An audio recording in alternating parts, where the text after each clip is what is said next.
é uma longa história, né? Assim, mas começou que assim, tipo, no começo, preciso trampar. Então, Sim. eu fazia alguns trampinhos assim, sei lá, vender bala no carnaval, não, bala mesmo, né? Com a bandejinha, os negócios. Lavar carro, todas essas coisinhas. Loja de peça, eu fazia pacote de peça numa loja de peça. Office boy no centro. Mas esse tempo você tinha aptidão para desenho? Sim, Você gostava sim, de sim. desenhar? Já estava desenhando? Já desenhava, mas eu não achava que isso ia ver. Copiava os personagens da Disney, da Mônica, né? Entendi. Reproduzia, ficava desenhando lá, Pernalonga, Pateta, todos, né? Reproduzia, tinha um caderninho de desenhos.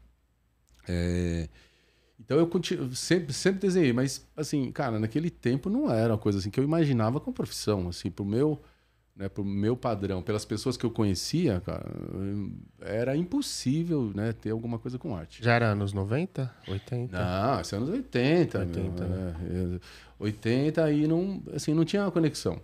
Então eu fui trabalhar com essas coisas. Aí entrei na prefeitura, mano. Eu era boy da Secretaria-Geral da CMTC, a Companhia de Transportes Coletivos. Aliás, foi onde eu tive o meu primeiro contato com grafite, assim, né?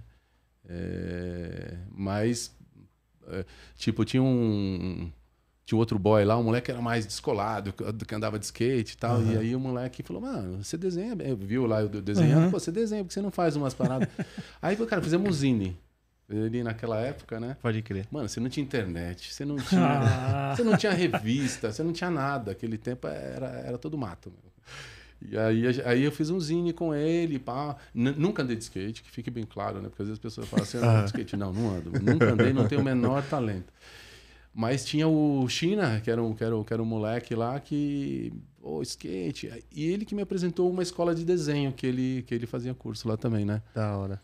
E aí, cara, eu inventei lá uma época de fazer um stencil né, para fazer grafite. Eu trampava ali na 13 de Maio, ali, assim, no centro, quase com a Brigadeiro ali, sabe?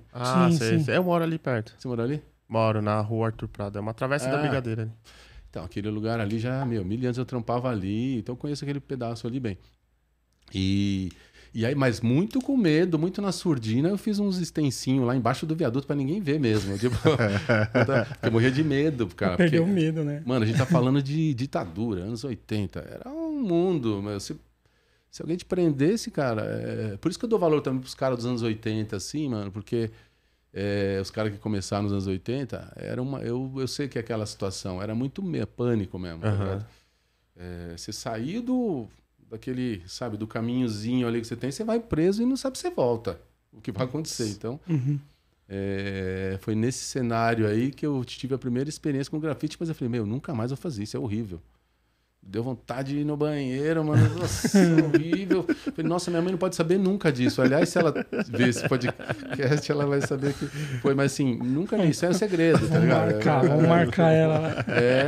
Não tem nada, não tem foto, não tem nada, mas foi um pânico, não foi uma experiência boa, foi horrível, porque eu passei medo, né? E aí tinha esse contato com o grafite dos anos 80, que era o pessoal do stencil, né? Sei lá, Valauri, Ozzy, Celso de Itaí, Rui Amaral, esses caras que faziam, né? E poucos programas de televisão assim que mostravam às vezes, né? Tipo Cultura, era só Cultura, TV Cultura que mostrava, tinha os programas ligados, então sempre tinha uma banda, sei lá, tocando e uns caras pintando de fundo, eram esses caras, né? E eu ficava olhando, falei, nossa, que da hora, tal, mas não tive esse contato. Mas lembro, cara, nessa época que eu era boy no centro, foi a época que começou a história do hip hop, cara, no Brasil. Eu lembro de ver os caras dançando. Lá na São Bento. Era São Bento, né? Antes da São Bento, tipo 24 de maio. Caramba, antes da São Bento. Mas, pouco tempo, esse período aí, não sei, mas era naquela época, né? Então eu vi os caras dançando lá, falei, nossa, que da hora esse negócio, viu? Mas não sabia o que era cultura hip hop, a gente não tinha informação, não tinha, cara. Os caras vão falar que já sabia, que o hip hop, mano, eu não sabia, porque não tinha informação. Se alguém falar pra mim, os caras estão dançando, é da hora, mas não tinha conexão com nada, sabe? Aí tinha os programas de televisão, que tinha umas competições de dança, Eu gostava, dancei break, dancei. Você dançou break? Da hora. Dancei, não bem pra caramba, sim. né? Mas aquele negócio de girar no chão, eu não fazia. Mas gostava muito, mas tinha os manos da rua lá, da Guilhermina, lá que a gente ia pra toco, dançava lá. Pô, Que da hora. Gostava, assim, muito. Então, assim, tive esse contato, assim, né, com o grafite, mas era uma coisa bem sutil, não tinha essa coisa muito forte, né? Eu nunca tive uma gangue, assim, né? Tipo, tinha o pessoal, tinha os punk, tinha o metal, tinha o pessoal da black music. Cara, eu gostava de todas. Às vezes saía com o pessoal, né, com os metal e ficava ouvindo heavy metal, eu curtia. Às vezes eu ouvia com os punk, também gostava pra caramba das bandas de punk. E também adorava black music, sempre gostei. Da hora, você é bem eclético ali, né? Entendeu? Então, eu sou assim, para mim não tinha essa separação. Eu vou ser de tal tribo, né? Eu acho legal quem era, mas eu não sou assim. Eu sou o cara que, sabe, fico com a antena. Então, gostava tal, mas nunca me fixava muito, né? Sabe, eu gostava de música punk, mas nunca cortei careca, nada. Só ouvia música, entendeu? Não tinha comportamento, né? Sair de...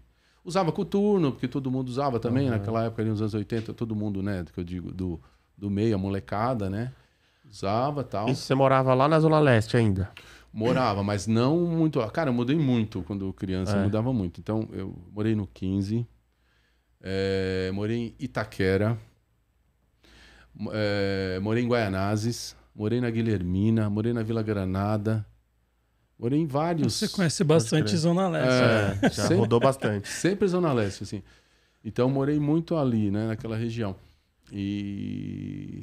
Então, assim, não tive muito contato, assim... Grafite, eu via, claro que eu via as coisas pintadas no muro, até porque, mano, assim, eu não tinha consciência, né, do que era, mas... Cara, eu pegava tijolo e ficava desenhando nos muros, desenhava no chão. Taco de telha. Isso é comum, né? Assim... por exemplo, pintar a época de Copa, era eu que pintava, que desenhava o personagem, porque eu tinha a manha de fazer o persona da Copa, eu fazia, eu sabia a cor certa, né? Porque os caras às vezes, é azul, o cara chegava com azul, nada a ver, pô, não é esse azul, é aquele azul. Então eu já tinha essa ligação com a arte, mas não com grafite, assim, não sabia o que era, né? Até anos... Que nem eu falei dessa experiência lá na 13 de maio, cara, eu tô falando de 88, 89, por aí. Lá atrás. Caramba. Entendeu? Então, assim, bastante tempo. Mas aí depois apareceram revistas, né? Aí, pô, a banca era a grande vitrine daquela época, né? Sim, sim. Eu era apaixonado por banca. Eu ficava horas ali na banca rodando, às vezes não comprava nada, mas eu via, pô, os caras. Aí depois fiquei conhecendo a galera toda, né? Binho, Gêmeos, todo Espeto. A gente ouvia falar, por exemplo...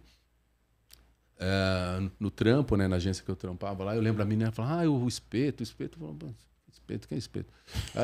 Um cara que tá, o grafite, aí mostrou umas coisas, falou, que da hora. Isso tá falando, final dos anos 80, começo dos anos 90. Então era tudo muito solto, assim, né? Tudo muito solto. E Gêmeos, eu ouvi falar, porque eu fiz colegial no Catalano, que é no Tatuapé. E tem o Carlos de Campos, que é ali no Brás. Então, assim, pra gente que queria curso técnico, né? Alguma coisa... Precisava deslocar. Qualquer coisa ligada à arte, à comunicação visual, ou você ia pro Catalano, que tinha publicidade, ou ia pro Carlos de Campos, que tinha desenho, né? Tal. Então, eu falei, pô, eu vou pro Catalano, que era mais perto de casa, né? Mas era da hora o Carlos de Campos, pô, de onde todos os caras estudaram. Vermelho, estudou lá... Vermelho, grande vermelho. Espeto, Gêmeos... Vários, né? Vários. Na nata, né? Então essa foi as referências que você teve. Tem isso, referência mais de ouvir falar muito, assim, não de muito ver, sabe? Visual. Mas... visual. Aí quando apareceram as revistas de grafite, aí sim. Aí te deu um norte. Nossa, isso aqui, olha aquilo lá. Acho que as revistas, elas foram praticamente o Google da época, né? Exatamente. Pegou tudo e...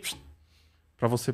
Tudo que tava espalhado, ela juntou ali e virou uma referência de pesquisa, de visual. Eu acho que a banca de jornal era o Google. Era o Google, Aí chegava lá, você buscava, né? Você buscava. Aí chegava lá dentro da banca, né? E ficava buscando, ficava procurando. E é onde tinha informação, né? Porque, mano, não tinha essa facilidade de hoje, né? Hoje... Saber a história toda. Né? Nossa, hoje é... Mas é isso. Esses foram os primeiros contatos, né? TV, televisão, né? Que às vezes mostrava alguma coisa nos programas de cultura e a banca de jornal.